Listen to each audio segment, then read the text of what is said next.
आपके सामने रेशियो का एक क्वेश्चन है जिसमें A अनुपात B दिया हुआ है, B अनुपात C दिया हुआ है और C अनुपात D दिया हुआ है। तो आपसे कह रहे हैं A अनुपात B अनुपात C अनुपात D आप फाइंड करिए।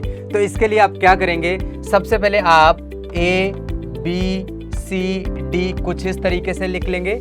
यहाँ पर 3 रेशियोज गिवन है तो आपको 3 लाइनें लिखनी है, 1, 2, 3 और हर एक रेशियो के लिए एक लाइन लिखेंगे। जैसे A अनुपात B है तो A के नीचे A आप फर्स्ट वाला लिखेंगे, B के नीचे आप B लिखेंगे। तो A अनुपात B 2 अनुपात 3 है तो मैंने 2 अनुपात 3 लिखा।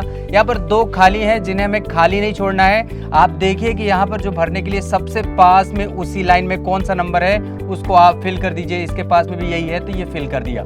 इसी तरह से हम तीनों रेशियोज फिल करेंगे। जैसे B अनुपात C 1 अनुपात 2 है तो B से शुरू करेंगे, 1 अनुपात 2 लिख दिया।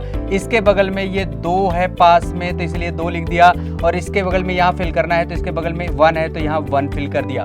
इसी तरह से तीसरा वाला फिल करेंगे, C अनुपात D है तो C के नीचे 4 और D के नीचे 3 हमने लिख दिया।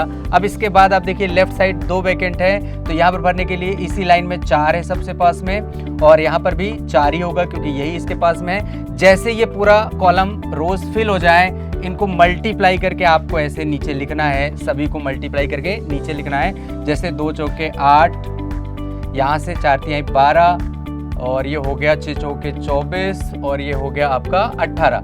अब आप चेक करिए कि क्या चारों नंबर किसी सेम नंबर से डिविजिबल है क्या। हाँ बिल्कुल, 2 से डिवाइड हो सकते हैं। 2 से ये हुआ 4, 2 से हुआ ये 6, 2 से हुआ 12 और 2 से हुआ 9। इस तरीके से जो रिजल्ट मिला 4:6:12:9 आया, जो आपका ऑप्शन नंबर बी यहाँ पर करेक्ट होता है।